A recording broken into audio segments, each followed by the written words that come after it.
Autism stems from differences in biology that have an influence on brain development. Autism is a lifelong condition.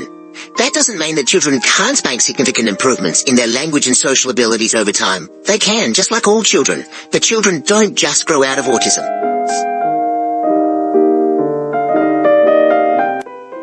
Autism can affect a person's ability to understand subtle emotional cues, such as tone of language or body language. But when emotions are communicated more directly, there's a wealth of evidence showing that children and adults on the spectrum are even more likely to feel empathy for others.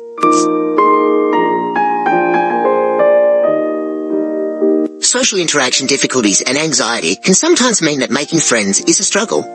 But this should never be confused with a lack of desire to have friendships. The vast majority of children and adults on the spectrum do like to socialize, and sometimes that just means socializing in a different way.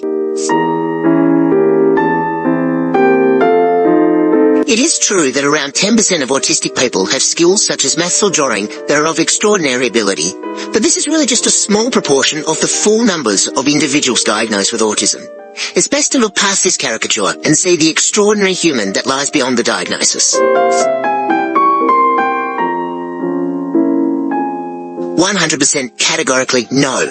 There have been literally thousands of studies in this area, and all of them have found no association between vaccinations and autism.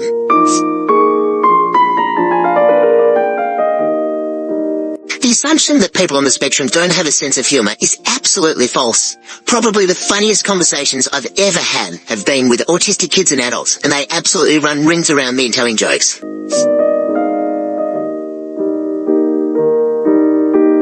Don't be fooled by the news stories that you may see.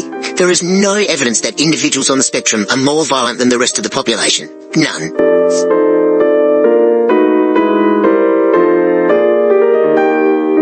Many people on the spectrum are in wonderful, loving romantic relationships. Just like the rest of the community, not every person on the spectrum chooses to be in a romantic relationship, but that is not the same as not being capable of doing so.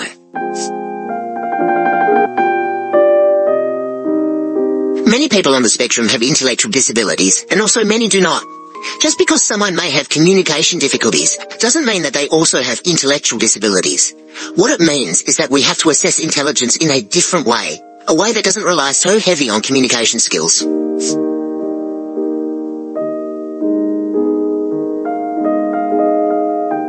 Not every child will be great at maths. Not every child will repeat back words. Not every child will have difficulty speaking, and not every child will have hand mannerisms.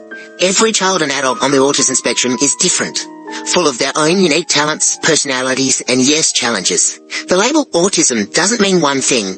What it is a gateway to understanding a whole new way of thinking about the world.